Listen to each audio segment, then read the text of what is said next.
everybody. Welcome to Pandas on Parade. It's going to be great. It's going to be awesome. So we're going to do a series of CNT related classes and lectures, but these are definitely things that you can use across weapon forms and across CNT as well as regular rapier.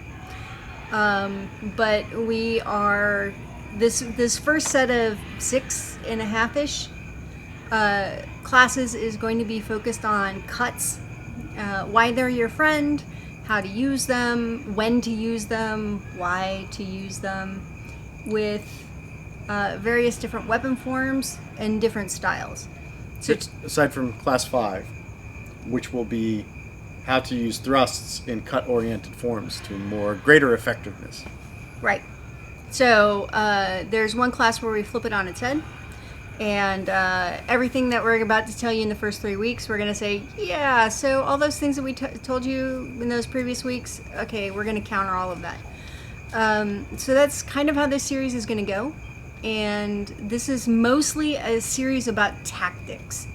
So we're going to talk a little bit about mechanics of how to execute like a wrist cut, an elbow cut, shoulder cut, but tonight we're going to do wrist cuts.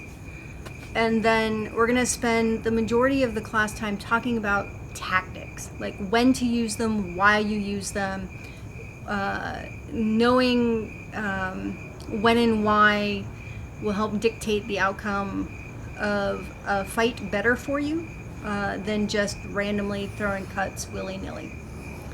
So the first class we're going to focus primarily on rapier, but that doesn't necessarily mean that that's the only thing you can use this with.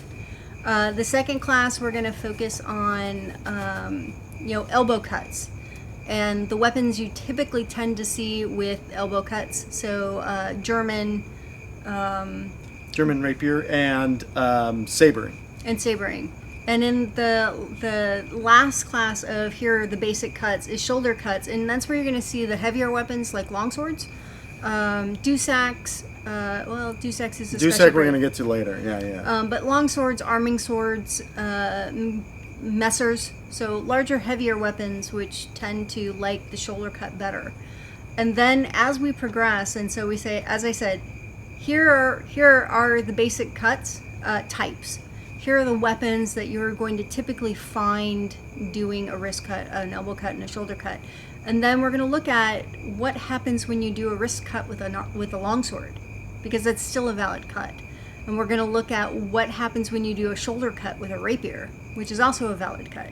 Or more accurately, when Right. you would choose to do those with those various weapons. Because fundamentally, if you're using a rapier, which is one of our basic principles for tonight, which is why we're using the rapier as the example, 90% of your cuts, or that's a made-up statistic, but the vast majority of your cuts in a rapier bout are going to be thrown as wrist cuts. Right. Because part of this is understanding why you want to do these actions and when are good times to do these actions. And if your opponent is using a rapier, throwing shoulder cuts at them without really being in control of the fight is going to be very detrimental to you. So if you start a fight throwing shoulder cuts against somebody who's using a rapier in a thrust-oriented fashion, like a Spaniard or an Italian or some variant thereof, you're going to end up putting yourself at a disadvantage to them because of the advantages of their sword. But if you focus your cutting technique primarily into using wrist cuts to assist your rapier actions, then they will be thrown in the appropriate time and the appropriate place, with the why being answered. And what we'll do first is establish why this is a good idea with rapiers, and why rapiers are going to lend to wrist cuts more than shoulder cuts. And later on in class, so think about 4, we'll look at when is a good time with a rapier to throw a shoulder cut, or when is a good time with a longsword to throw a wrist cut, because they are fundamentally built on 2 different structures. So if you remember, like from it was a month ago that we did the first combined class. Yeah, and then 2 weeks ago I did kind of a Q&A. Right. So about a month ago, we talked about the various cuts, and we said that wrist cuts tend to be very fast. They're very small motions, so they're very fast. Shoulder cuts tend to be slower because they're much bigger. You telegraph a shoulder cut from a mile away. And so we're starting with a rapier because rapiers also tend to be fast. They use smaller motions, and so the wrist cut lends itself very nicely to this. So again, wrist cuts tend to be small and fast. Shoulder cuts tend to be large and slow. There are exceptions to all of these rules, but this is the general gist of it. And the elbow cut is a medium action and a medium speed. It's kind of right neutral territory. So that's why we're starting with rapiers tonight. And while wrist cuts tend to not be as strong as shoulder cuts and elbow cuts, it doesn't necessarily mean they can't do decisive damage. Right. Right? But some people may have noted there's some HEMA tournaments, especially notable in SoCal, where they won't count a percussive cut to the torso in their rapier tournament.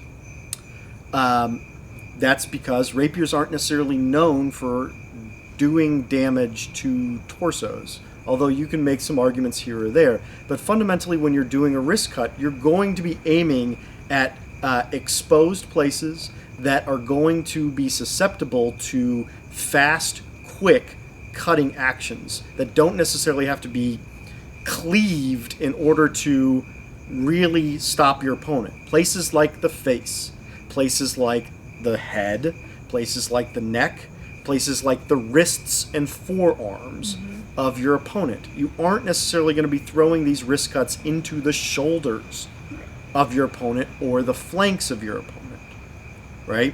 Maybe if you have some defense built up around it or a specific time, you could try to take out a leg.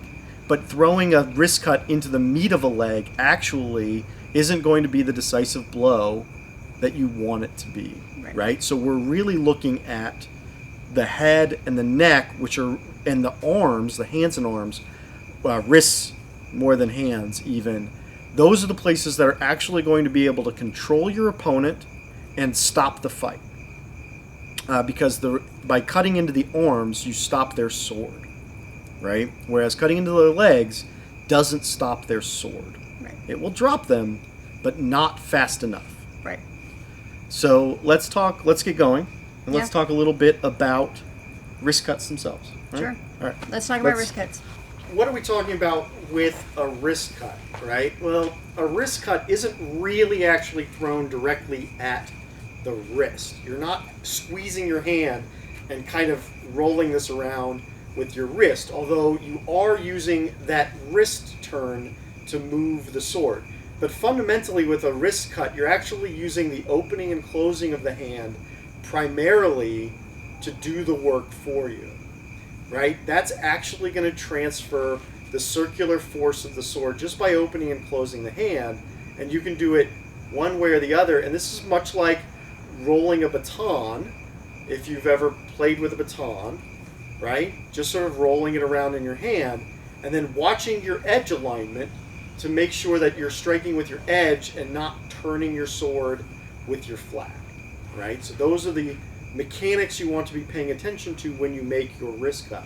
The other thing is we don't want to be pulling on our elbow.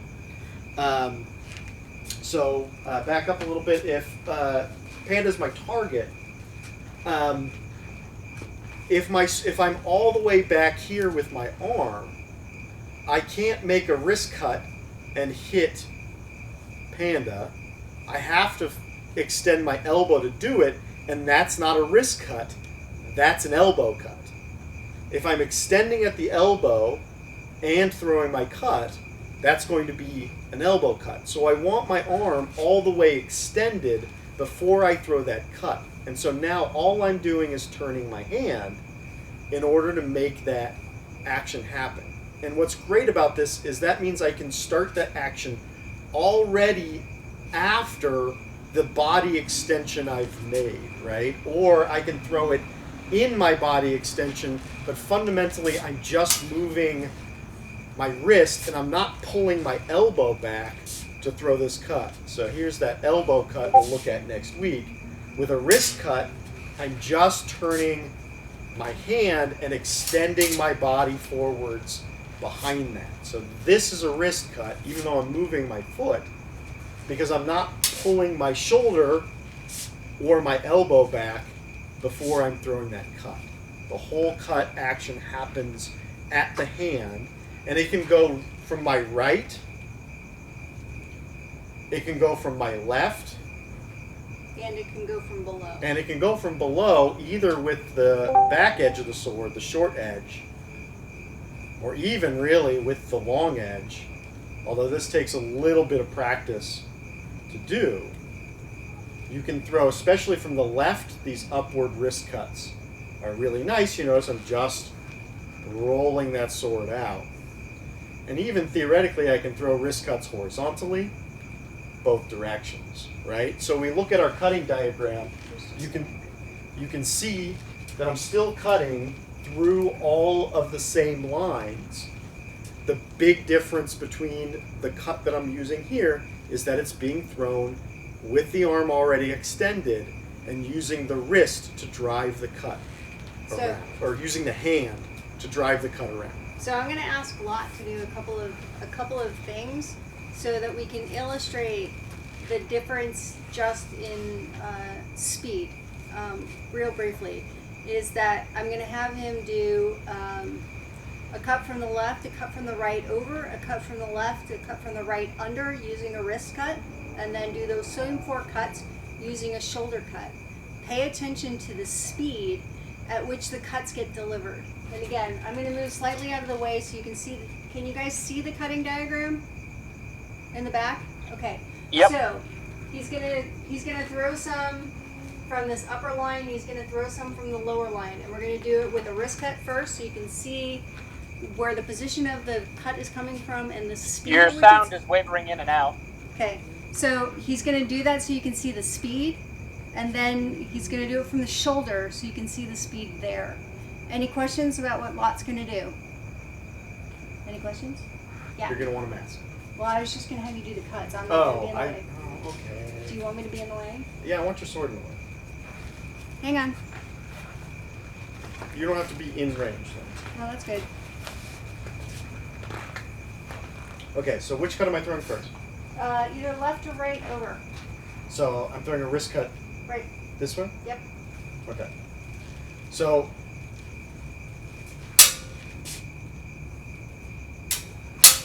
Okay. From the other side. Good.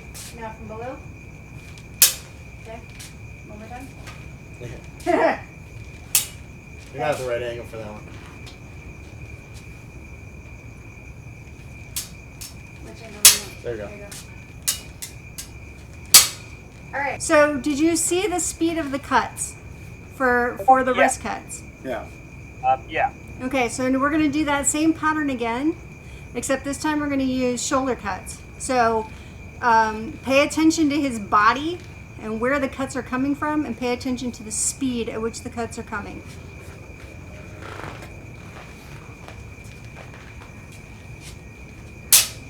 Shoulder.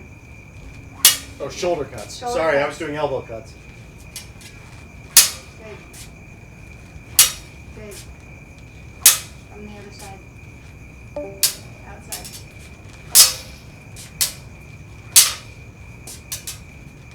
Good. From below. Okay, other side. Good.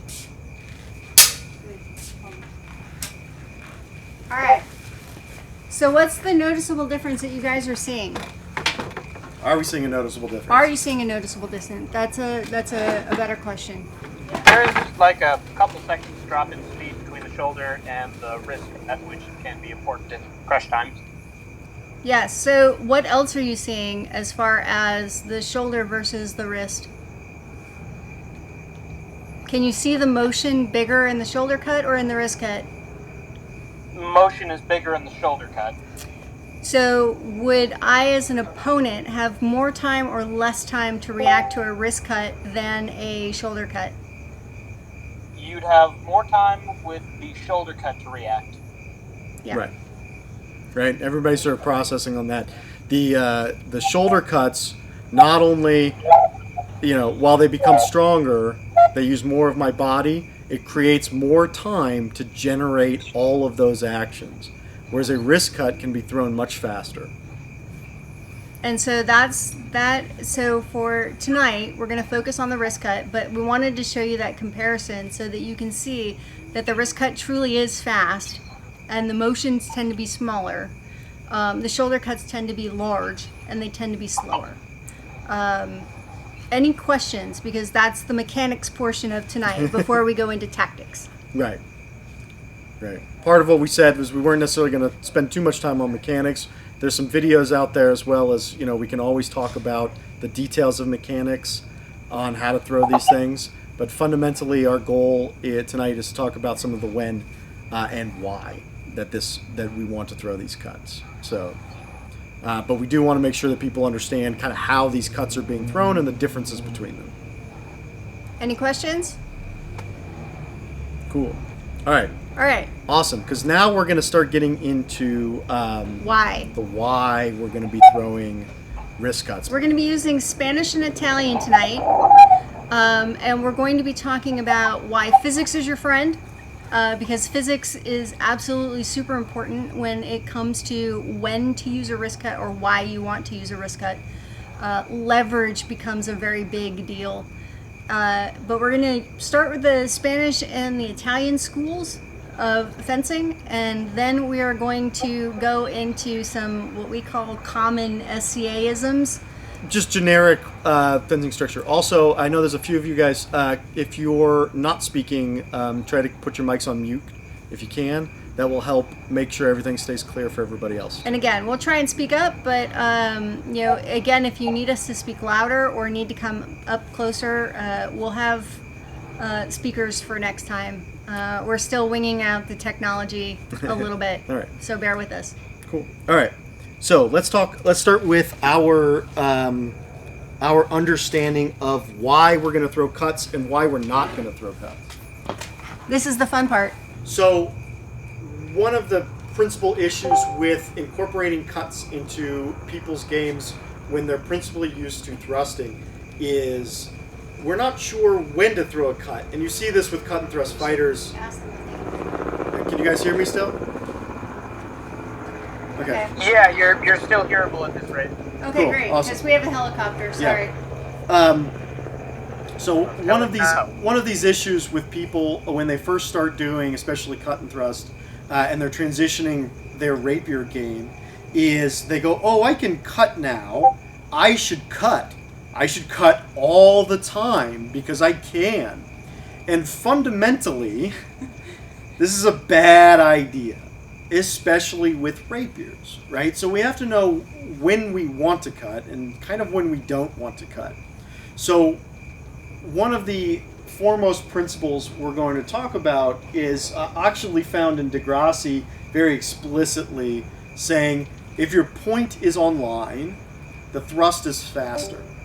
If your point is offline, the cut is faster. And so, this holds because if my point is somewhere else, I can't thrust at my opponent, so I have to already turn it somewhere else. And if you think in some cases that about the cut being kind of a disengage and a disengaging motion, we can get around our opponent's sword by throwing these cuts. And we can use the time inherent to what we're doing to assist this. So let's look. The Spaniards really draw it out really well because what they're going to do is a Spanish fencer is going to stick this point in your face, or their point in your face. Wear a mask? You're, right now we're just going to walk slowly through it. I like this part. All right, so Panda has stuck her point in my face, right? If we're both what we call equal swords, where neither of us necessarily has the advantage, both of our points are sticking at our opponent's face. If I were to throw a cut, really any cut, it means that first thing before I throw this cut, even if I'm throwing a wrist cut, I have to pull the sword backwards before I can send it forwards again. So I can either pull it backwards and throw it forwards, and you can see what happens as I do that. She moves. Or even I can just pull it backwards in order to turn it and throw it to the other side. It's a little bit better, but it still gives my opponent all the time in the world to move and do something against me, right? They can stab me in the time, and especially if they're going to stay in the center, you can create leverage against my blade by turning her edge against mine. So wherever my sword goes, if it goes this way and comes back, she turns her edge against it to parry and counter thrust at the same time. And so as I enter in danger. Or if I turn it the other side and I come over here, she parries and attacks at the same time, right? So the cut is no longer a viable tool for me in this instance as an aggressive attack against my opponent because it's too slow. It takes two tempos. It takes two actions. It takes what the Spanish call a violent action, which is pulling it up, and then a natural action, which is pushing it down, right? It takes both of those actions before I can actually complete my cut. And that puts me at the disadvantage, right? Now, that being said, one of the benefits to these cutting actions is what they are really good at in this instance is inviting our opponent in and then defending against the time of their entry. Because even as I pull my sword back, if I don't move forwards, if I'm in appropriate distance, my opponent still has to move forwards to hit me, right? So if we're both at even blades and I pull the sword back and she goes, oh, that's a great time to hit my opponent. Well, in that time, I can cut into that space and drive her sword away. Right? And now I can return with a second wrist cut to the head. So I can use two back-to-back cuts. This does not end well for me. Right, to invite my opponent in, engaging measure, not moving myself forwards, waiting for them to enter. Now I move with a cut, which defends me in a large swath, and then I can finish with a second wrist cut, which will happen faster than my opponent can recover their sword. So we're doing this nice and slow. I'm going to put a mask on so you can see this in time. This is going to end poorly for me.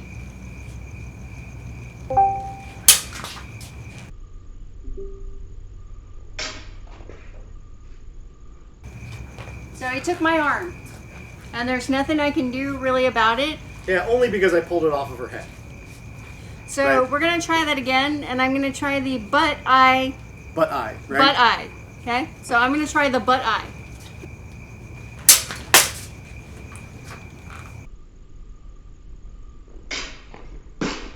And then I get cracked across the head. Any questions so far? In this instance, it doesn't matter what she's doing with her attack, because my cut is going to cover everything in front of me with a strong defensive action. Were I just to parry, I would not have the next cut available to me. Right? So here, real quick, same idea, same exact action. I open as she enters and I parry with my sword. Now, I haven't controlled her sword fully, so that when I go back to strike her with a thrust, just throw a thrust at me. Doesn't matter. Right? So I'm here. She can counter leverage my attack. Right?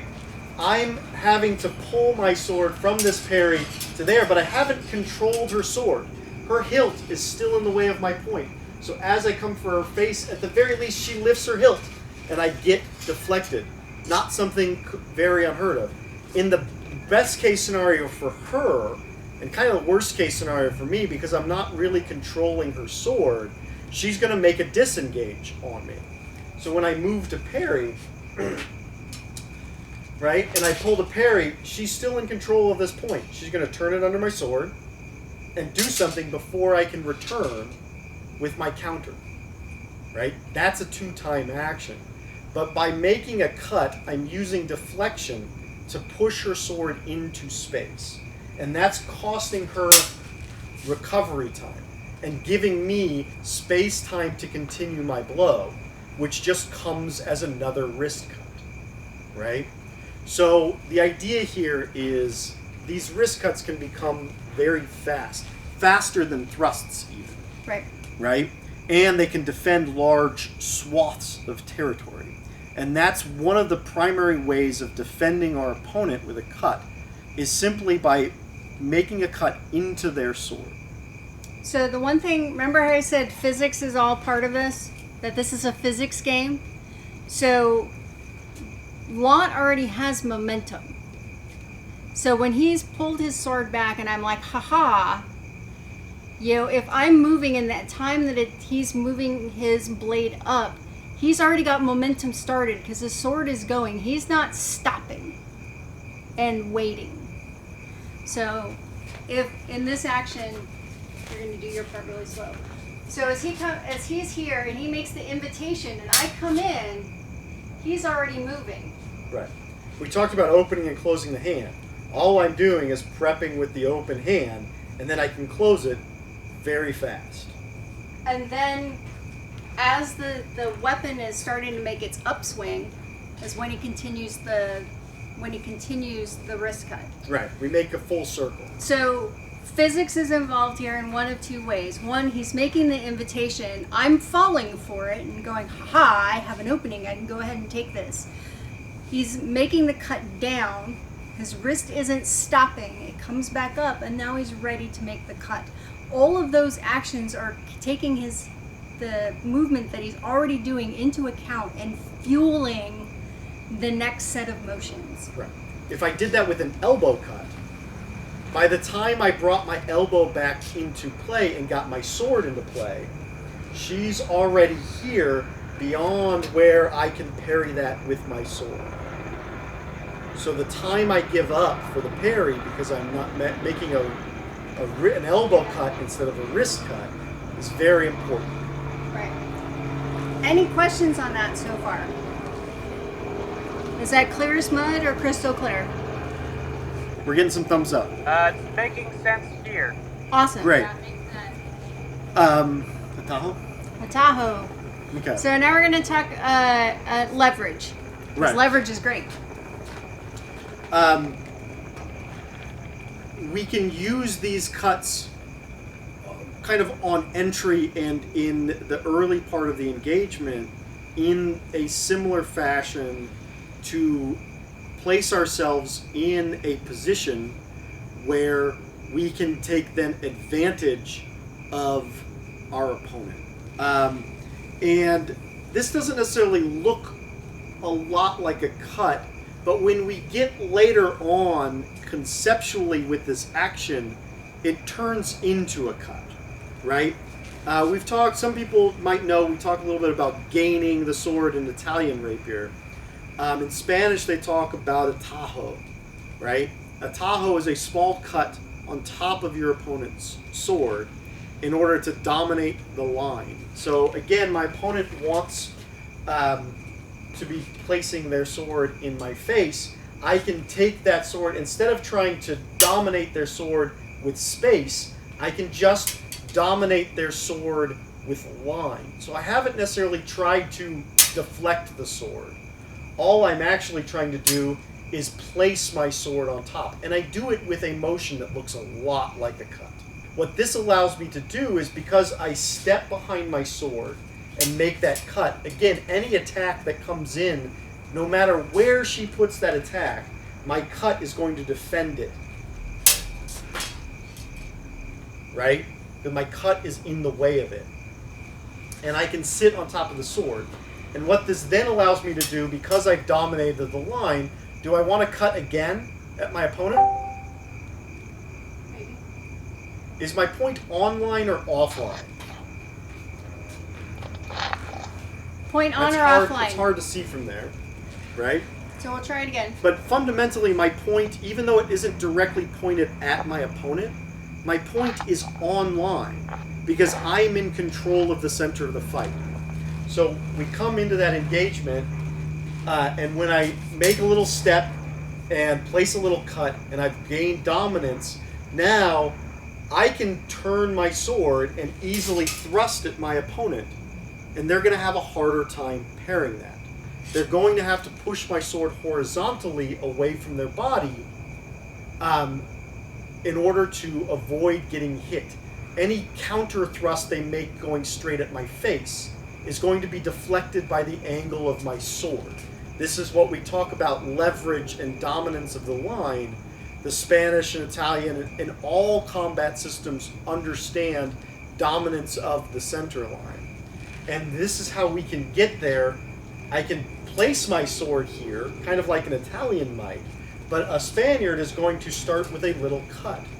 What this allows me to do is, if my opponent then tries to avoid my blade by going to the other side, is now if I try to push that sword out of the way, I end up in kind of this horizontal pushing match.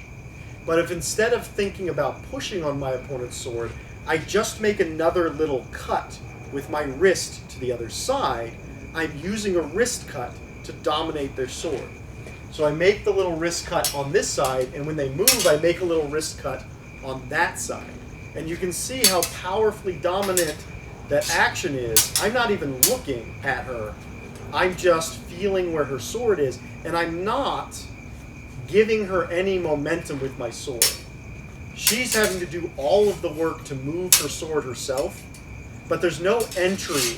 There's no place she can enter. She has to push on it. There's the push. She had to make a cut or a push in order to try to re-dominate my sword, which is actually a very bad position for her to be in. And just by making a cut and a cut, I don't have to even look at where her sword is. I know I will find it because the cut of my sword will cover the swath, the angle of the attack. So when we look at these angles, if I think about my cut traveling in that arc, I know that anything my cut hits, it's going to knock out of the way. And it's going to cover the entire swath of one side of my body. So again, these are little cuts. These are small actions, and you may not even think of them as cuts because it's just a poof. I'm just moving my wrist. I'm just gaining dominance of the line. But it's actually a cut. It uses the wrist mechanics of a small wrist cut. And when he does it the other way, these can be more forceful, or they can just be blink. Yeah, I'm just going to take this line. I'm going to take that line. We can play this game back and forth. So it's important to note that these are, again, they're very fast. Again, we're slowing them down for this particular demonstration, but these are very fast actions. And the only way that this is going to end well for me is either I have to establish dominance back, I have to take back control in a wrist cut of my own, I have to reset and get out of dodge just enough to be out of honest measure to be able to, re-engage my opponent's weapon. But otherwise, if I just continue to play tippy tap and try and disengage and try and disengage and try and disengage, it is going to end poorly for me. One, the range we're in. Like, honest measure for a Spaniard means that if we each take a step and the other person doesn't react, the other person is going to be dead. So it means that either one of the opponents doesn't necessarily have the advantage because we can both kill each other. If I don't do anything in the exchange after the small wrist cut or the tajo, I'm in serious trouble. Okay? But Lot has all the leverage. Lot has physics on his side, and without regaining dominance, I'm dead in the water. Questions on that? Clear as mud? We're good? Now we get to the best part about throwing wrist cuts. And again, we've talked a little bit, if you analyze what we've done so far, even in this motion where I'm cutting into the sword, because my opponent is making a change of line, I start online, I become offline as they move, and then I become online again as I finish my cut. right? But the best part about this is if I'm in line, if I have the center line and I choose to thrust at my opponent, they have very few actions that on their part can save them, right? Especially if I've closed the line. But what are they going to do? What's the most common or the most effective way of getting safe when your opponent has thrown an attack at you in which they started with leverage? Or you started without leverage, I guess. I'm throwing Disengage or push yourself into leverage? Right, disengage or put themselves into leverage, right? What sort of actions will do that? Because a disengage is going to be very hard to complete in the time of my attack if I have the advantage in that tempo. The only other thing they can do to add to that disengage is move, right? So if they avoid my sword and try to dodge out of the way, that's one opportunity. They're now offline from my point, right? So that's one thing that they could do. What's another thing they could do if I'm attacking them and I'm in the center? Step into and guide their forte up against yours? They can push with their forte against mine. Yeah, absolutely. They can do something with their forte to try to get on the weak of my sword and push me out of line. Because if they push on my forte, it's not going to help. I'm already in dominance, right? So if you're in a weak guard, let's say, she's not even in a proper guard, which allows me to take control of this center line really, really well, and I decide to attack, if she tries to push forwards in any way, shape, or form, she's already behind on time and leverage, right? She can try to push her forte into mine, but that's going to cost her a horizontal action against my sword, right? And I don't have leverage at this point. Right. If she tries to strike me in the face, I'm going to put my... in fact, you put your mask on too. We're going to put masks on. I'm going to start with leverage. She's going to try to do anything she can to hit me in the face. Hit you in the face with a thrust? Yeah. So usual Wednesday night.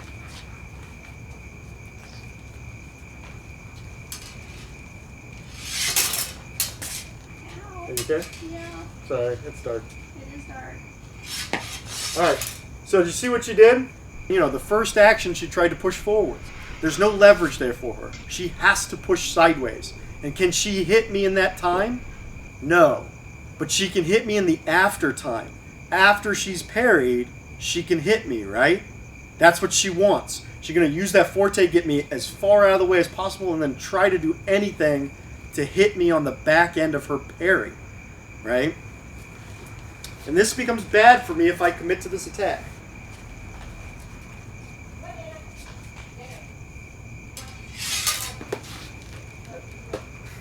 Sorry, I missed. You got me. Right? So I committed to that attack, and by stepping forwards into that parry, I put myself at risk, right?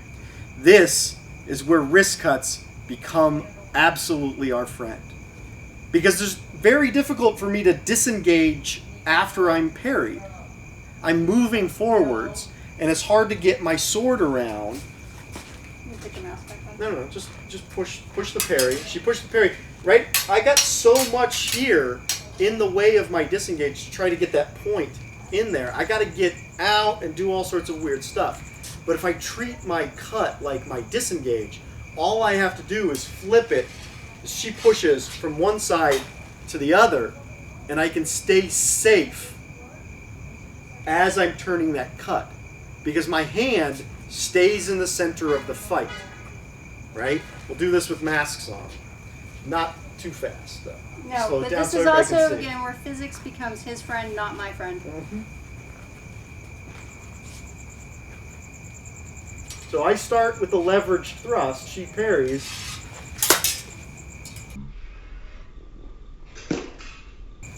Even if she tries to do that cut she did against me, by turning my hand to the other side, I'm safe. My cut cuts my cut defends that entire swath between us.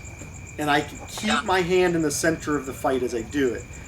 Right? If I turn that into an elbow cut and lift my sword and my elbow too much, well, what happens? My cut slows down and I become vulnerable to a counterattack under my arm because my defense goes away. But by simply turning at the wrist, as I go, I can continue to move forwards and make that action happen. You can see that this is the action I'm doing, creates a little bend in my arm, but it's not this. At this point, it's a very, very fast finish post-parry, right? When you force your opponent to push you to the side, and it doesn't matter what side they push you to, you go to the other side. So in this case, she's pushing me to the right, I go to the left. If she pushes me to the left, I go to the right. She pushes me up, I come up from below. She pushes me down, I come down from on top, right? We can slowly kind of do those actions. So I'm on the outside, and I do the same thing. I've gained leverage, I've gained leverage. I start my attack, she pushes me to the side, I cut in from my right, I keep my sword in front of me so that if she tries to come back, I've already got my defense, right? I'm above her sword, and she tries to push it up, that's fine, right? And she pushes up, I can cut up from below and strike her in the chin.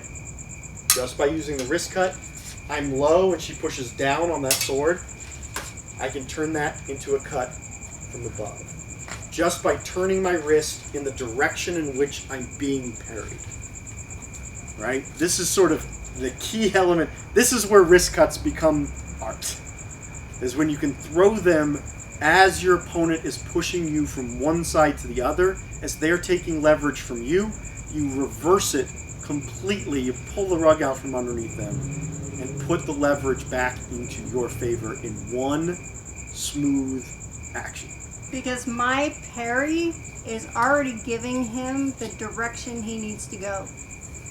I've already started the action for him. So when I push him offline this way, I've already started the physics of now I'm coming and now I can complete the wrist cut. Does that make sense? Yep, cool. I. Yeah, that's an I. Awesome. So these are essentially fundamentals. And what we're trying to kind of communicate, we're looking at it from this Spanish stance, right? Because they're very much, it's very basic. We don't have to worry about our bodies. We're working with the advantage of the right angle, which is very, very clear. Yep. The Italians do exactly the same thing, right? They call this wheeling wrist cut a tramazzone, right? Which just means wheel, where you wheel your wrist around and you cut them. They use it in exactly the same fashion, either post-parry or as a preparation for a lot of different things, and we can show all of these actions from an Italian point of view. One of the fun things that you see also more often in Italian is because of sort of the in and out of the lunging mechanic that's more prevalent in that style, is you see a cut used as a recovery in the recovery for your lunge. So I might not be in range to hit my opponent. I might be fully extended in my lunge and not be comfortable throwing that wrist cut around once I'm there. Or I might feel that I'm needing to pull back post-lunge, and my opponent might hit me in that tempo. This is one of the most dangerous tempos in any lunging form, is when your lunge has missed, right? So in this case, I'm going to lunge, and Panda's going to cede backwards just a little bit to take away the opportunity for me to hit her, right? I'll do this without mask because you're not going to actually hit me in this one. You're just going to, right? So here we are. Let's check my measure. So I'll hit you once, right? So I'm in range to lunge and hit her, but if she moves backwards in that time, I can't hit her. And throwing a wrist cut isn't also going to could be problematic, and I might not necessarily be in the right balance to turn that sword around. But what I can do is, again, we've talked about how the cuts will defend the swath.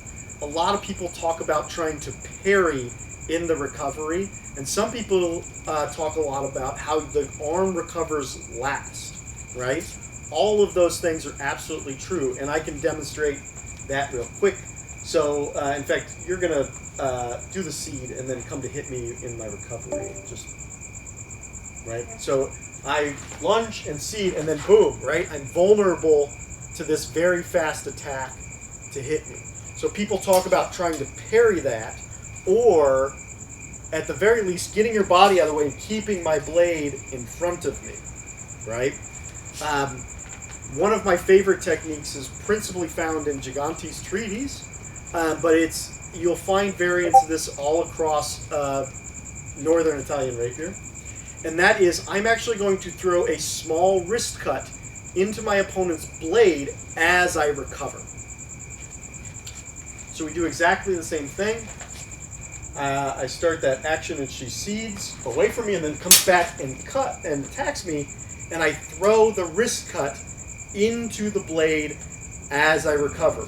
What does this do? It covers all of that same swath of defense with leverage and power, as opposed to just trying to manipulate a parry. And because I'm throwing my body back, or bringing my body back, the counter leverage of throwing my arm down actually stabilizes my recovery, right? So I'm using gyroscopic motion on one end to stabilize gyroscopic motion on the other end, right? So we're out here, I lunge, I miss, and then boom, I recover into that cut, and now I'm in a very dominant position again, just like I did with that Atajo. I can launch my attack back at her, right?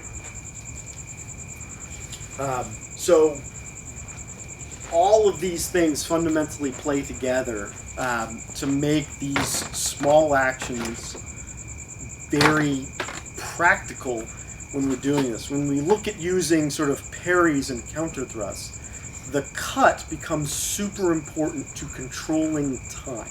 Right. So even when I'm fighting standard rapier, right, without cut and thrust, I throw these actions as defensive actions without hitting my opponent. I'll throw them at their sword, right, because they're better than a parry sometimes, right? In fact, to me, they're almost always better than a parry. And sometimes I can throw this and hit my opponent, and if they don't take it, that's okay, as long as I'm not, blasting away at them or injuring them. But you can throw light cutting actions and still make safe defenses against your opponent. Right. So it is, even in regular rapier, or rapier without progressive cuts, I guess is how it's being marketed now. In regular rapier, it is okay to throw a cut against somebody else's sword. It is also okay to throw a cut and turn it into a draw, although that tends to be a little bit more problematic and a little bit more difficult if you're a CNT fighter remembering to do the pull. So as you're fighting, you can still use these motions against your opponent's sword and still be legal, because you're not throwing a percussive cut against the body. But this is also exactly how tip cuts are thrown. Right. Right? So if you read the rules about tip cuts, this is the mechanic for a tip cut. You don't do a tip cut by roaring your arm back like a draw cut. You do it by turning your wrist and slicing across a target. This is a tip cut. It is absolutely the mechanics for a tip cut. So are there any questions so far about the mechanics that we've seen so far, the physics that's involved for it, why wrist cuts are speedy, and how they really can put your opponent into a bad position to be able to do anything against your control of the line? All so far so good? Cool. Do we want to move on to the next? Yeah. So what we can do now is we can demonstrate these concepts in a number of different like styles, because we've shown them all with Spanish. We've shown a little bit about Italian. I'll show you a couple of the variants we did with in Spanish with essentially an Italian form, and we could talk about other types of guards or questions about when it might be good, the what if, all of those good sort of Q&A questions. We'll get into the meat of that, at that point. Does that sound good, people? Cool. Yep. All right. Cool. So let's start by finishing off kind of Sorry.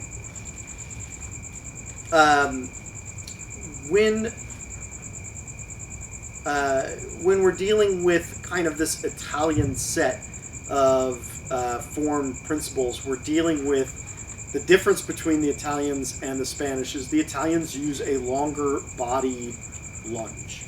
But that's realistically kind of the whole of that. And I can do all of these same mechanical actions that we looked at, both offensively or defensively, from those different positions. So, wonderful example of Capoferro is he does a lot with people, gain their sword first, and then they'll make a disengage to do something else. So, I've gained my opponent's sword on the outside, right? My opponent doesn't like that. And realistically, I can do that same thing kind of with that half cut we looked at. I'm just bringing my sword up and putting it down on top of my opponent's sword. I'm out of measure, so at this point, if my opponent lunges at me, right, even with a step, right, she can't hit me. So I'm good. I'm comfortable here. Yeah, we're coming. So as I step into measure, as I step into the space where she's going to be able to hit me, I make this action to gain the sword, right? So I'm still safe here. Recover. And then as I come in, I place that sword so that if she attacks me in the time of my entry,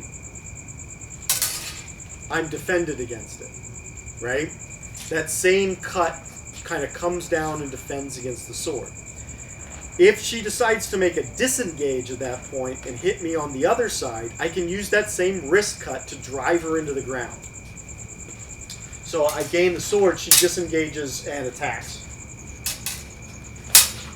I use that same wrist cut to drive her into the ground, just like I did with Spanish, and now I start my lunge, right? Or what Capoferro actually does is passes. In fact, put your mask on for this one. This will be fun. This will be fun, he says. Oh, yes. This will be fun for Lot. This will be fun for you. I'm not sure this is fun for Panda. This is what cutting gives you time space for. Right, so we start on the outside. Disengage, you disengage and attack. I step in here, past her sword, and thrust. Right? That passing motion is made possible by the deflection of my cut. If I hadn't cut the sword, if I had just parried it, she would still be in control of the space between us, and I wouldn't be able to pass in that time, right? So by making that deflection out, now that gives me space. I can get into that space and not be threatened because she's still going that way. Right. By the time she recovers it enough to throw a cut back in the same direction, she's already been stabbed. Yeah, there's the action is moving too quickly for me to do much here but die. Just saying. In the similar fashion, so not with this one, when we go back, we look at that tramezzone, that wheeling cut after a parry. Numerous examples. I'll pull out Fabris. Fabris is very prominent for this. In the same idea is that I gain a line. I'll do it on the inside. I'll actually just take. You're actually gonna come to gain the line on me, right? So I'm here. I'm very well extended with my sword because I'm Fabris. As my opponent pushes to take the line away from me, this is when now if I wait until my opponent has the line, right? We've talked about this. And now I start my cut. What's going to happen? Oh, my opponent's going to come and hit me because I waited for my opponent to finish and settle, and now they're in the advantage spot, and I'm too close. She's either going to hit me there, or if I try to throw a cut and move forwards, she's going to parry and strike, right? So, but if during the tempo of the gaining, I make my cut, now I can cut back in on the wrist and into the space they might even put their head. And I can be completely defended in that time because, again, their sword is making a horizontal motion. It's taking mine offline, and I'm using that same mechanic to strike over it. I'm giving him the momentum. Right? That makes sense to people? This is the difference on timing of that action. When it's good and when it's bad makes sense.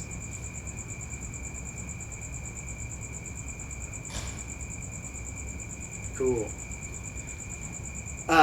It's really important, this distinguishment on time.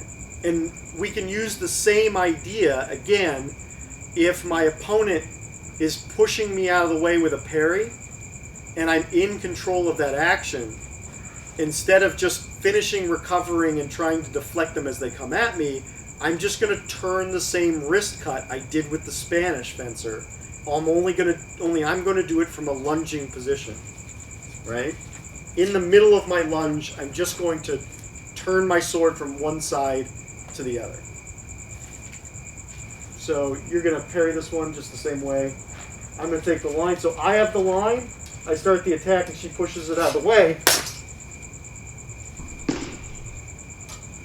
I finish with a wrist cut on the other side of her head. I'll do that again slowly. I have the line. I'm in dominance. Wait. I start my attack. She pushes it. I turn mid-lunge. Right? Because the leverage she's giving me is what I follow around. And as I finish my lunge, my blow lands in the tempo in which I'm defended. So that's kind of like the demonstration from the Italian point of view. Yep, thanks. We talk a lot about kind of the when of these actions, right? The tempo of this is really important because indiscriminately throwing blows, whether they're cuts or thrusts, is the easiest way to get killed, right? We need to know why we're making the action, not just how we're making the action. Not even just when we're making the action, but why we're making the action then. Context matters. I can throw the same wrist cut and be safe, or the same wrist cut and be exposed if I'm not doing it at the right time. Right. The right time is when my opponent is moving horizontally and does not have access to the center, is trying to gain the center line and doesn't have access to it. Those are the best times to cut. Or if my opponent is tacking, I can stay on the same side of my sword. If there is distance between me and my opponent, I can throw a wrist cut as a defensive motion as long as I'm not also going forwards. Does that make sense? Everybody with us so far? When we look at the larger cuts, which we're going to do in the next couple of episodes, what we'll see is that these larger cuts take more time and therefore need more distance. Mm-hmm. And we'll look at how to apply that distance in various different ways, right? These are the fastest, shortest cuts. They need the least amount of time, which means I need the least amount of commitment from my opponent. So I can incorporate them into a thrust-oriented game very, very easily and very, very quickly. Right. Now the long cuts, Mm-hmm. it's like you're planning to make the long cut. You're prepping it for it, right? That's why it takes a little longer. Yeah, and we'll talk about that Yeah. when we really start to focus on the larger cutting actions. But some of those things are we're going to start from a position in which we're already charged and prepared to throw a larger cut, which is going to shorten the time we need to make that cut. Or we're going to control space around us in order to know that we have time to make that cut. Or we're going to expand space by moving in angles that force our opponent to take a larger angle to hit us. Right. That makes sense, right? So by changing where the center line is, we can force our opponent to work in arcs, which expands their time that they're going to take to hit us, and we can pull our cuts in a faster tempo. Right.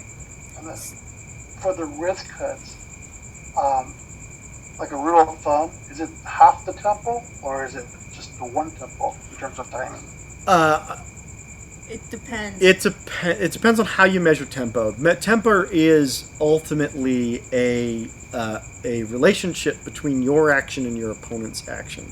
So your action needs to fit inside of their action. It needs to be faster than the action it's going to take for them to hit you, which means if they're pushing horizontally, they need to come back to the center before they can hit you, which means turning a single action with your hand is much faster than making two actions with your hand. Yeah.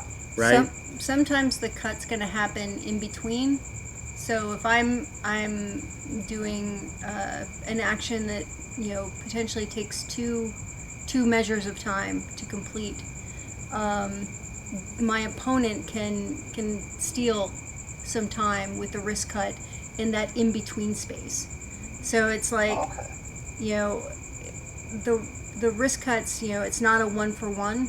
It's a 1 for, I see the action that you're going in, or you've given me a specific space that I can fit in. And sometimes that space is my opponent is starting to make an action, which is either it has freed my blade from something or is giving me an opening. And it's not then they complete their action, I complete my action. It's they start their action, I'm squeezing in as before they complete it. So I'm stealing time from my opponent. Right. Exactly. If you're looking at an attack as a single tempo, right? Even a Spanish attack, which doesn't include a lunge, just the arm, but a footstep, the distance that's covered is about a tempo. Caballero might call it a tempo and a half, but that's like a lengthy lunge. My wrist cut, my single wrist cut, especially if I'm already prepped for it, is half a tempo because it's faster than the length of time for my opponent to attack me in a single tempo, right? So you could kind of look at it almost as a half a tempo or degrees of a half a tempo. I have a way of breaking down tempos. I believe what Diego has termed tempites. Tempites, which are essentially half tempos of time, in which, if you look at arm, body, foot as three separate sections of a tempo and a half, each one of those actions is kind of half a tempo. So the action of the hand, right, is better than the action of the hand and arm together, because it's faster, or it's faster than the action of the hand and arm together, because this is one tempo and this is half a tempo, right? You can break it down that way. You can look at it in a lot of different ways, but ultimately what we're doing is looking at it as, is my action shorter than my opponent's action? Right? I mean, don't the Germans talk about fitting things in the space between the time it takes my opponent to complete their action? It's the indies, the in-between, right? The Germans call it the in-between. Right.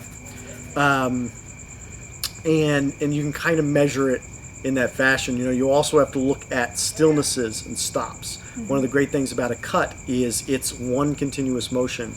It doesn't stop. Right? Whereas a parry and riposte is two motions because it comes one direction and comes back the other direction. And there's a pause of stillness in that time. That's actually Caballero says you have to measure the movements and the stillnesses together in tempo, right? Is that the stillness is actually an action. Right. And in between every action is a stillness. Right, and you hear a lot of people that are like, you need to parry and riposte in the same tempo, and that really is kind of a misnomer because they're two actions. They don't happen at the same time. They still have, even the fastest fighter, there's a space in between the parry and the riposte, and that space might be microseconds, but there's still a pause in between it. With the cut, as you perform the cut, especially wrist cuts, they're really hard to stop. Like it's a continuous action. Can they be stopped? Yes. Is it a little bit more difficult? Absolutely, because the mechanics of the cut just want to keep flowing. So that's the one action. So, you can often, knock a person's sword as you're completing it and still hit them, and that's still that one action. It's one movement. And again, trying to stop those. It's easier to stop a shoulder cut than it is to stop a wrist cut. Not impossible, but I find shoulder cuts easier to stop. Wrist cuts tend to move a little faster. But yeah, time is an interesting construct. Good questions. Yeah. Any other other questions that And if people we didn't wanna ask? answer, if you have more follow up Right. on that. Good. I mean, other cool things about cuts.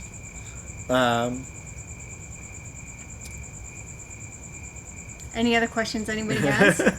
I mean, we're here at your disposal at this Is this moment. stuff you guys feel like you could take and start practicing to implement? Let's I say, guess. This is actually something that I've been teaching my son this week.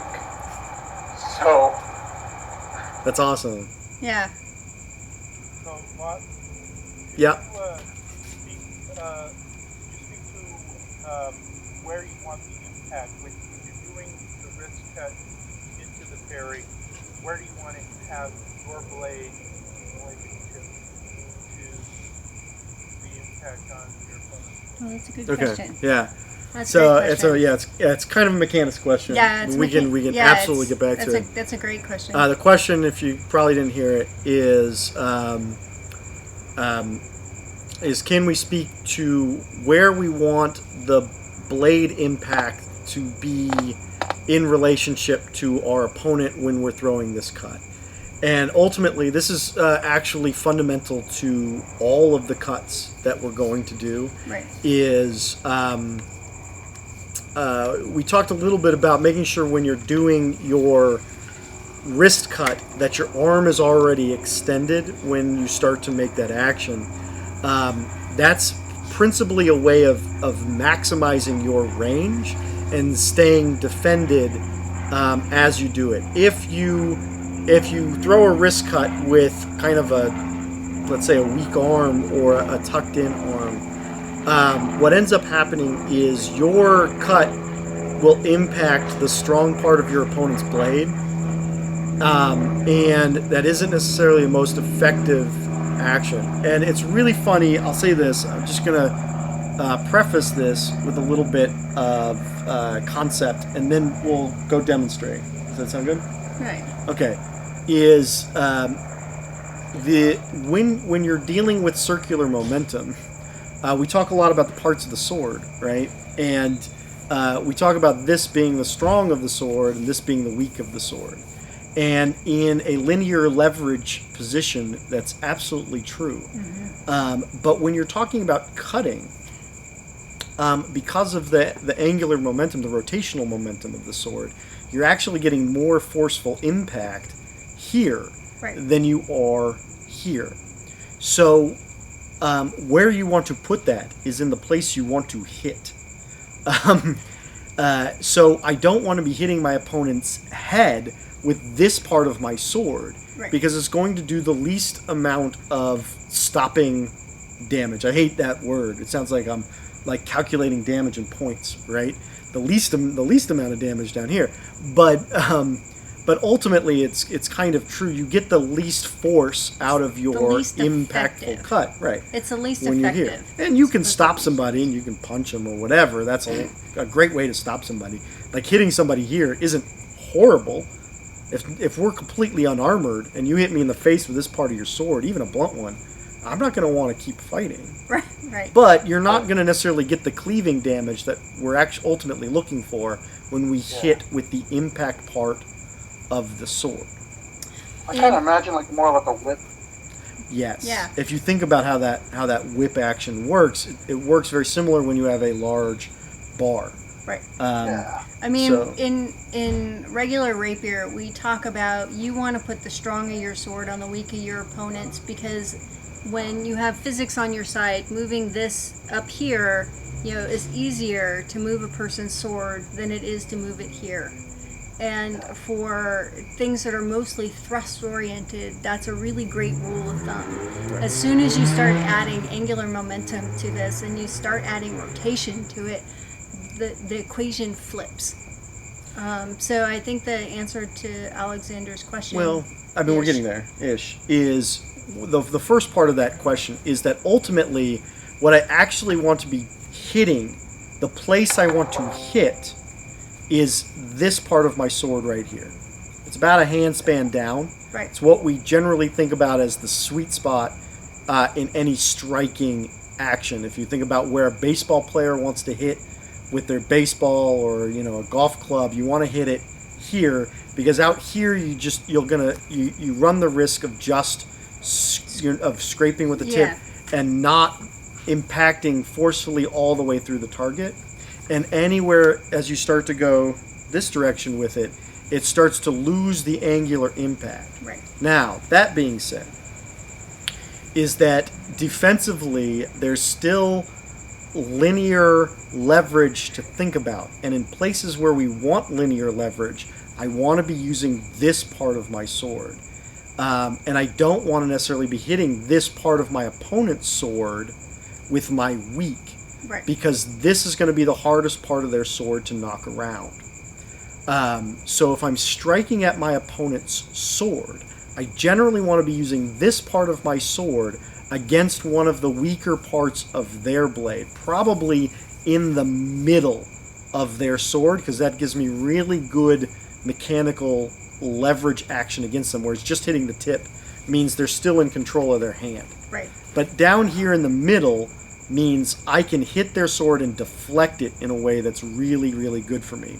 But if I'm reaching past my opponent's sword and trying to strike at target with this part of my blade, that means I need to use this part of my blade to actually impact my opponent's sword to keep me safe. Because if I avoid their blade with mine, it's then free to hit me in the same tempo. And I want to lock them out as much as possible. And I'm going to use the strong part of my blade to lock my opponent out while I reach past that to hit them with my with the impact part of my weapon. There was a comment? Okay. That was my boy, sorry. Okay, no problem. So, the really long and short answer of this is it depends. There's always an it depends. All right, so let's go. I'll just do a quick demonstration on the do's and don'ts of how to use leverage in this fashion. And you guys can start to do that math in your head.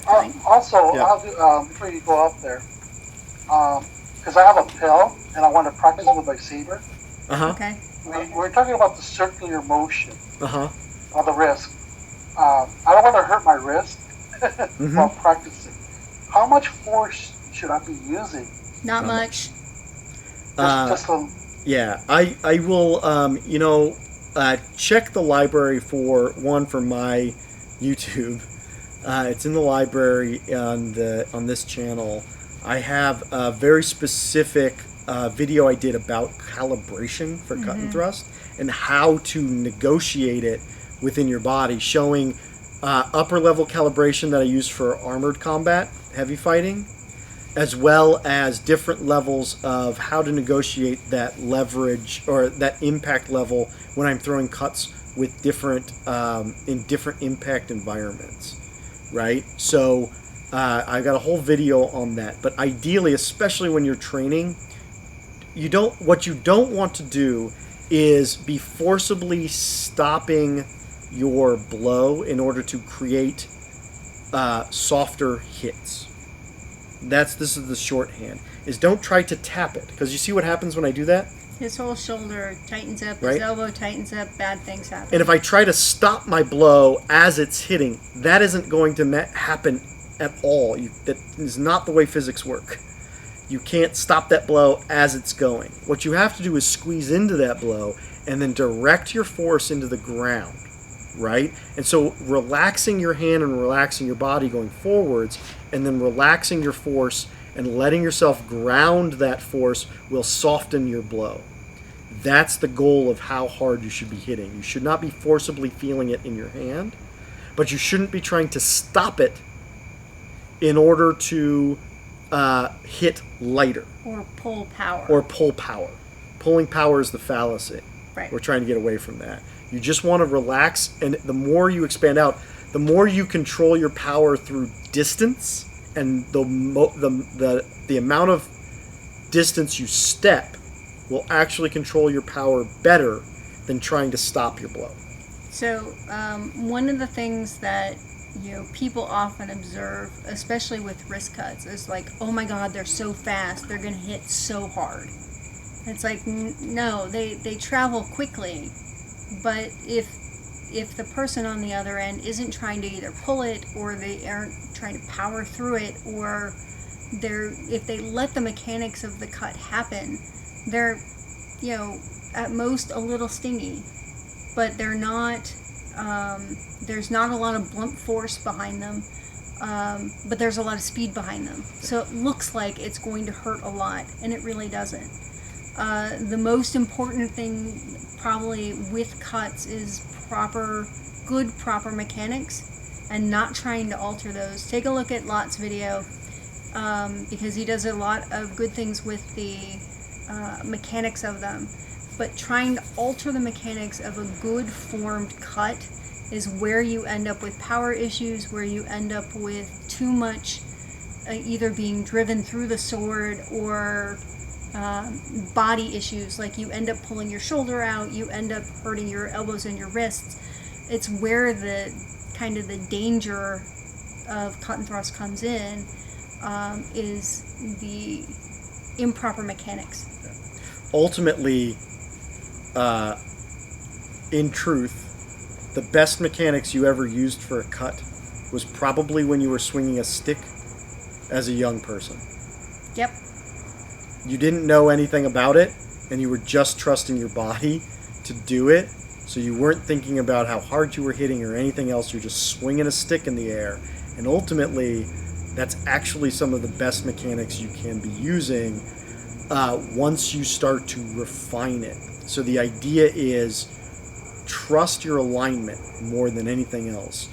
Use the least amount of action in your body as possible, and trust in the natural mechanics that as you do it will start to flow. The more you try to force it, the more you're going to develop weird mechanics. But in this case, we talked about the wrist cut of just opening and closing the hand and letting it spin in your hand and watching the angle of the sword to make sure that you're in line with your blade, that your blade is traveling at its edge and not turning into its flat.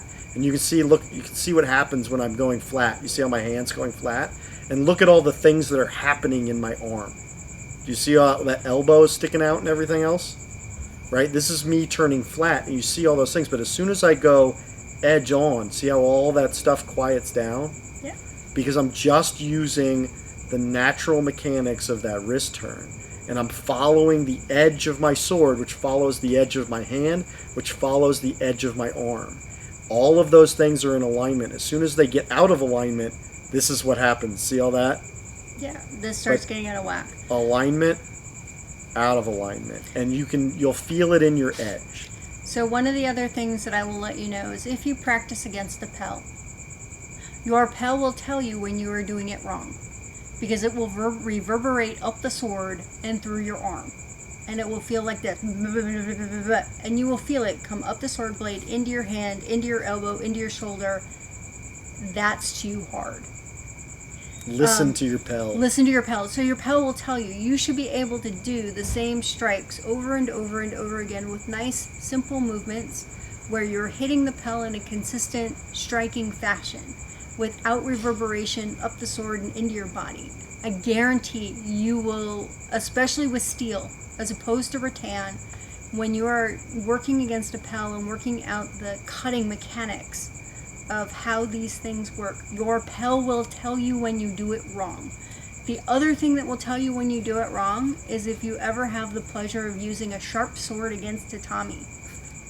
It will tell you when your angle is off, when you're not throwing the blow correctly, and if you try and cut a water bottle, you will end up batting it across a room and not actually cutting it, even though your sword is razor sharp.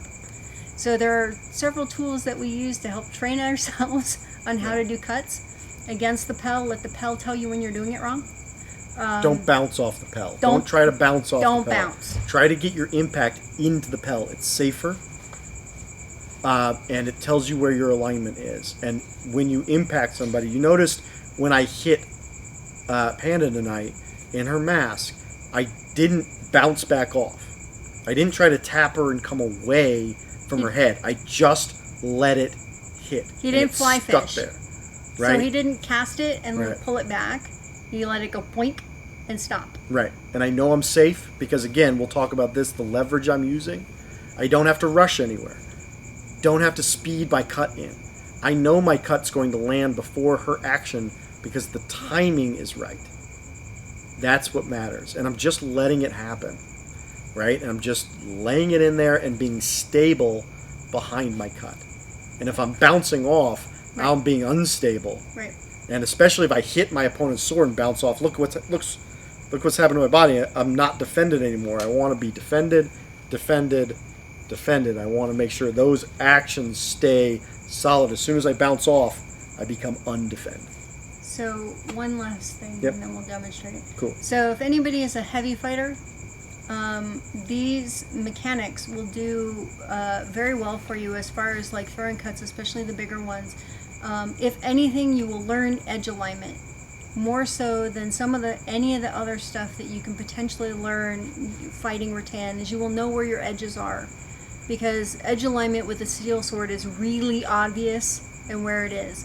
And when you develop the good mechanics of how to throw a cut, those transfer over into rattan really well. And when somebody says, I think that was flat, and you go, nope, here's where my edge is, here's how it landed, here's how I threw the shot, I'll do it, here so you can see, you will gain that confidence of, I know where my edges are, and never have to necessarily worry about that fighting on the flat, because you will know when you throw it wrong. There will be no ambiguity in your brain. Because your elbow will fall off.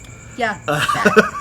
And it's like I said, with the alignment factor, the edge should be aligned to your arm, so you know where the edge is because it's aligned to your arm. Right. And you can turn that, you can make that alignment in different ways, and you can change your edge angle in different ways. But if it's always aligned to the place in your arm, you know you're always cutting with your edge. Right. And it's going to be safer. It's going to be stronger. It will defend you, and it won't hurt. Right. I mean, I've been doing this for a long time, and anecdotal evidence is not science, right?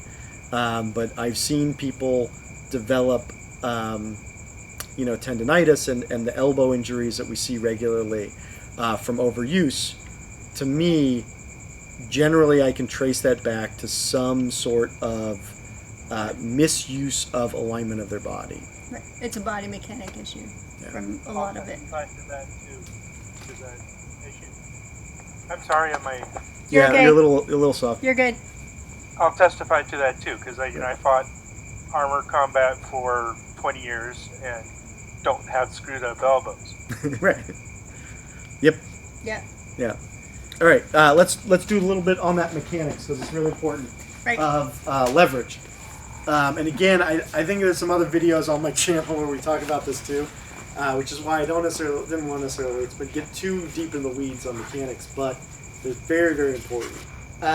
So ultimately, we talked about this. This is just to revisit where we were. Impact, this is where I want to be impacting my opponent or whatever I'm trying to impact. This is where I want to be leveraging my opponent if I want to use leverage. And that really comes into play with these wrist cuts. And the things that we necessarily talked about, the actions that we're using with these wrist cuts. Let's look at the deflection I was using with my sword. Is one, if I'm if my opponent is attacking me, the first thing I did was I kind of stepped away and threw a cut at my opponent's sword to knock it into space, right? So here we were, let's go back a little bit of that Spanish guard, right? And I prepped that cut, and my opponent stepped forwards to attack me in that line. This is really, really good for her, because I've put my sword here, and then she can defend the attack to the head, right? So she's going to defend the attack to the head. As I bring that back, she steps in. She's put her thing here. So what's happened here, right? The middle of my sword is impacting the strong of her sword, right? So she's using the strong of her sword against the weaker part of my sword, and that's really, really good leverage for her. If I try to deflect her attack with the strong of my sword, I pick that up, and I try to deflect this with the strong of my sword.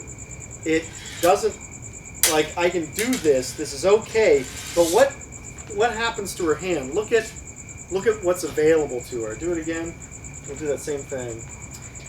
I pick that up. She steps in, and I strike like this, right? So I've struck her sword with this part of my sword.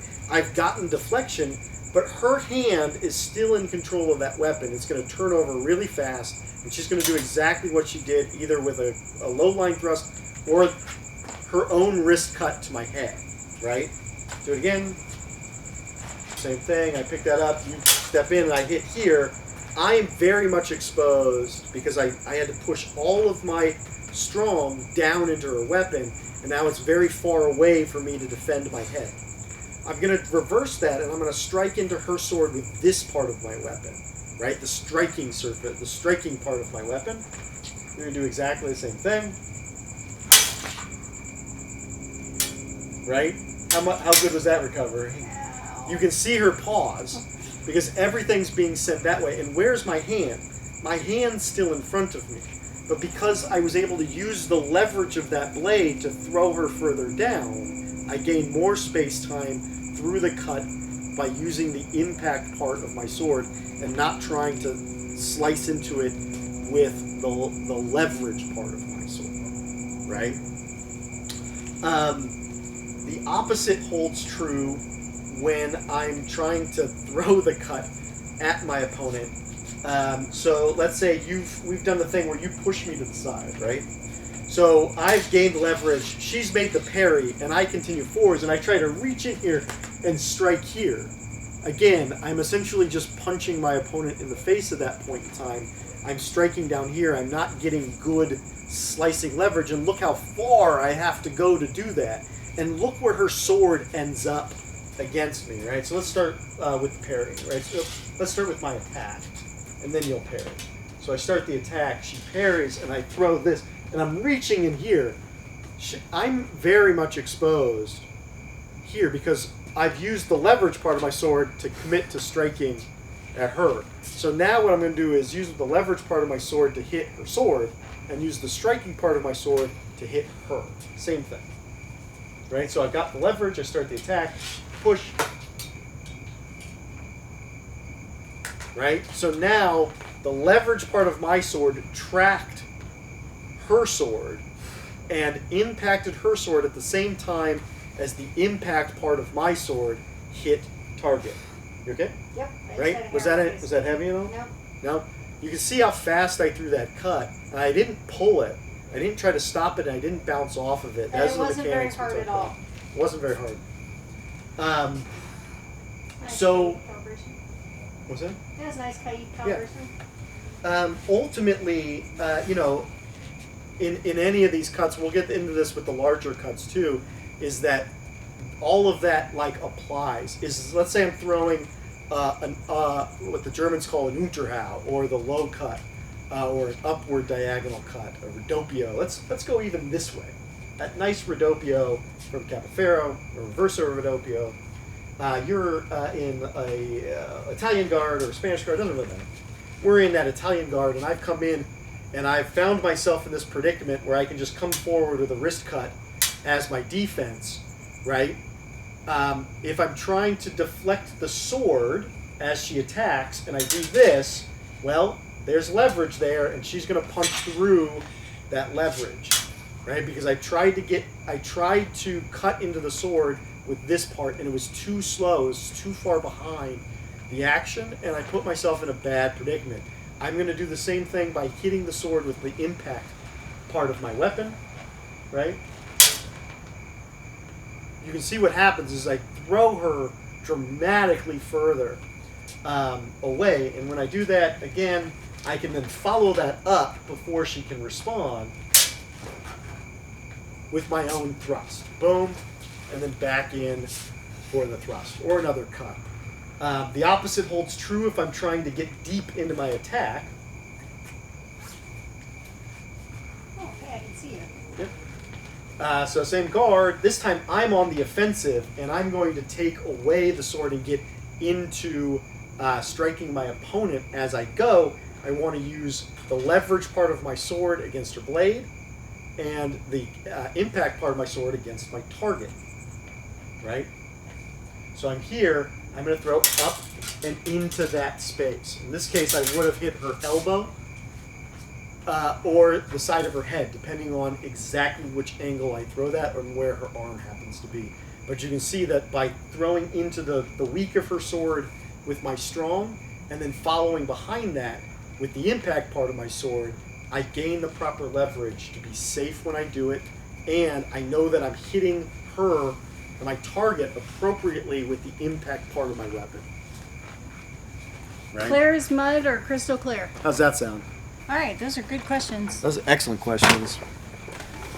Nice mechanic questions.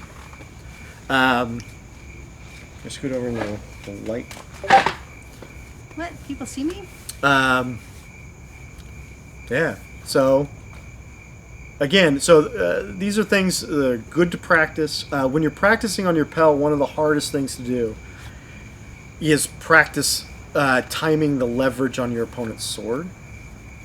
Because very few of us have a really good Pell for that, which is essentially something where you want like a sword on a spring arm. Right. Which would be like the best Pell for any of us to practice with. And I don't know, like there's the modern fencing Pells that I've seen that are out there, and I've seen some conversions of those to something that's usable for what we do. They're not super great. I've seen so many different attempts at trying to make a Pell where you can practice leverage. But again, videos on this are in the library, and I'll provide links when we edit this into another video. But the idea is that that if you take the center of your target, and as you get your hand, so if I'm cutting upward from below, I want my hand in the high quadrant and my point in the lower quadrant as I impact the Pell. The Pell should be here in the middle of my impact. I shouldn't be impacting a Pell like this, right? Where my hand is on the same side of the Pell that my cut is being thrown. Because that means I'm snapping, and you can see my elbow hyperextend and my body snap back as I do it. I want to be entering this way so my hand is in front of the angle at which I'm cutting, whether I'm cutting down and diagonal, up and diagonal, or horizontal. So this is where that Pell is, and my hand is passing in front of that target as I'm impacting with my blade. Those are really good things to practice when you're working solo on a Pell. And like I said, I got some videos on that too for everybody who wants to look at the mechanics. Cool. So we're at an hour and 45 minutes. Thank you all for coming with us. Are there any additional questions that we can answer for you?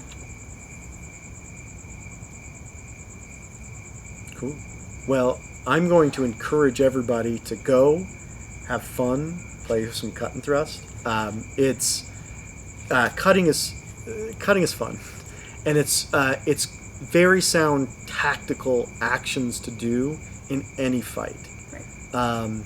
And truth be told, is somewhere inside of you, you already know how to cut.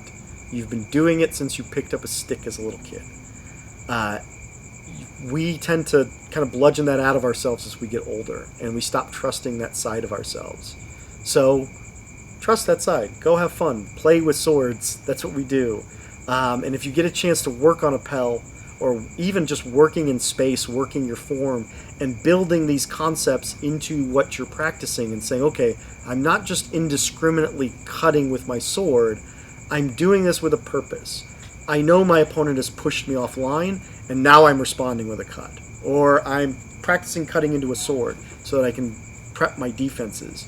These are things that you can do as concrete refinements to add to your technique and build your ability to go into a fight with a clear mind of what you want to accomplish when you're attacking an opponent. Right. And one of the things that we can do is we'll pull out our Pell that we have here, and we'll show you, maybe video some of the strikes that we've been talking about against our Pell, so you can see what good Pell practice would look like. Our Pell is a 4x4 that's wrapped in foam and duct tape. Standard Pell. It's a kind of a standard rattan Pell, actually, but because of the foam padding, works really great with rapier, and it tells you when you bounce, and we don't want to bounce. So I think you're volunteering us for more videos. Yeah, a short video, really It's what you do. It's her this time. Half-hour videos. It's What? her. It's her this time. It's her this time. Okay. Not me. Me was last time. Now Yeah. she's volunteering. us. Candace on parade. We got this.